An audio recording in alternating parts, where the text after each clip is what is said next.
दुनिया का सबसे बड़ा अंतर्राष्ट्रीय संगठन यूनाइटेड नेशंस इस समय वैश्विक घटनाक्रमों के केंद्र में बना हुआ है। एक ओर दुनिया के कई हिस्सों में तनाव और संघर्ष जारी है, तो दूसरी ओर अंतर्राष्ट्रीय शांति और स्थिरता की जिम्मेदारी निभाने वाला यूएन मौजूदा वैश्विक परिस्थितियों में स्वाभाविक रूप से चर्चा के केंद्र में बना हुआ है।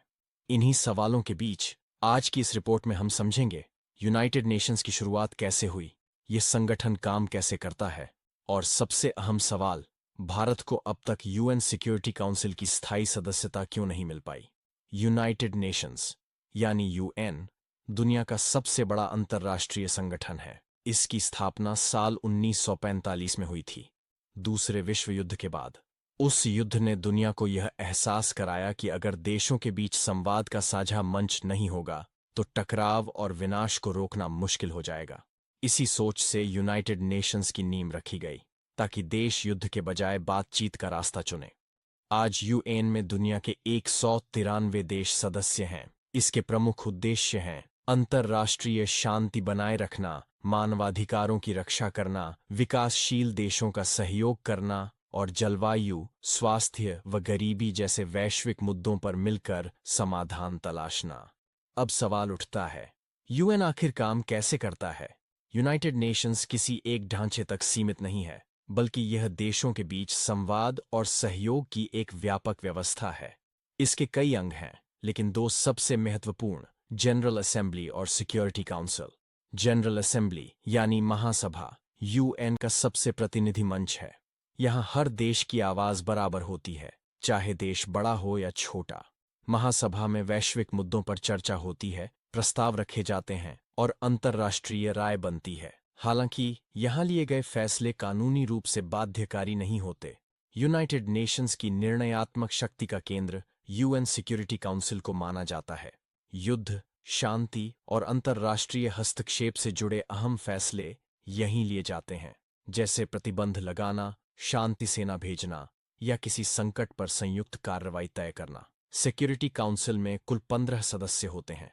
इनमें 10 अस्थायी सदस्य होते हैं, जिनका कार्यकाल 2 साल का होता है, और 5 स्थायी सदस्य होते हैं। इन स्थायी सदस्यों में अमेरिका, रूस, चीन, ब्रिटेन और फ्रांस शामिल हैं। इन 5 स्थायी सदस्यों के पास एक विशेष अधिकार होता है, वेटो पावर। इसका मतलब यह है कि अगर किसी प्रस्ताव पर इन 5 में से कोई एक भी देश आपत्ति जता दे, तो वह प्रस्ताव आगे नहीं बढ़ पाता। यहीं से यह साफ हो जाता है कि यूएन में सभी देश बराबर होते हुए भी निर्णय क्षमता सबके पास बराबर नहीं है। अब बात करते हैं भारत की। भारत यूनाइटेड नेशंस का संस्थापक सदस्य रहा है। दशकों से भारत ने यूएन पीस कीपिंग मिशंस में महत्वपूर्ण भूमिका निभाई है। भारतीय सैनिक दुनिया के कई संघर्षग्रस्त क्षेत्रों में शांति बनाए रखने के लिए तैनात रहे हैं। इसके साथ साथ भारत दुनिया का सबसे बड़ा लोकतंत्र है, सबसे बड़ी आबादी वाला देश है और आज एक तेजी से उभरती वैश्विक शक्ति भी है। यहीं पर एक स्वाभाविक सवाल सामने आता है, इतनी भूमिका और योगदान के बावजूद भारत को यूएन सिक्योरिटी काउंसिल की स्थायी सीट अब तक क्यों नहीं मिली। इसके पीछे कुछ व्यावहारिक और राजनीतिक कारण हैं। पहला कारण है सिक्योरिटी काउंसिल की मौजूदा संरचना। यह संरचना 1945 की दुनिया को दर्शाती है, जब वैश्विक शक्ति संतुलन कुछ और था। उस समय तय हुई व्यवस्था में बदलाव करना आसान नहीं होता। दूसरा कारण है भू राजनीतिक संतुलन। अंतर्राष्ट्रीय राजनीति में हर देश अपने राष्ट्रीय हितों को प्राथमिकता देता है। सिक्योरिटी काउंसिल में किसी नए स्थायी सदस्य का जुड़ना इस संतुलन को प्रभावित कर सकता है, इसलिए व्यापक सहमति बनना चुनौतीपूर्ण हो जाता है। तीसरा और सबसे अहम कारण है यूएन रिफॉर्म की जटिल प्रक्रिया। सिक्योरिटी काउंसिल में किसी भी बदलाव के लिए यूएन चार्टर में संशोधन जरूरी होता है।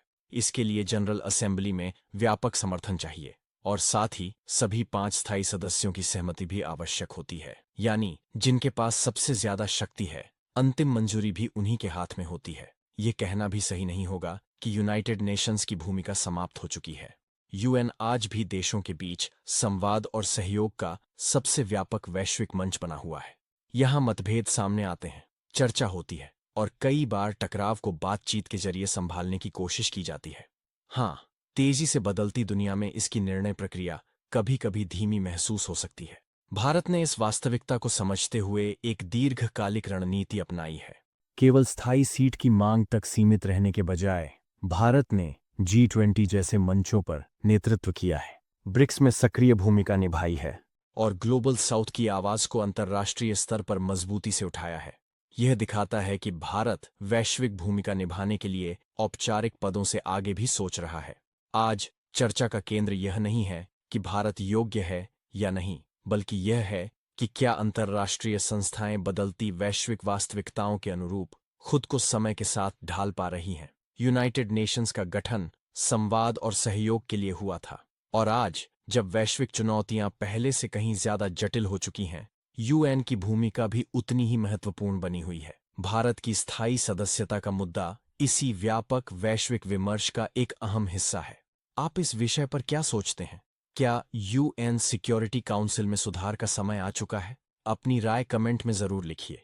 ऐसी ही संतुलित और गहराई से अंतर्राष्ट्रीय मुद्दों को समझने के लिए विश्वा फोकस के साथ जुड़े रहिए।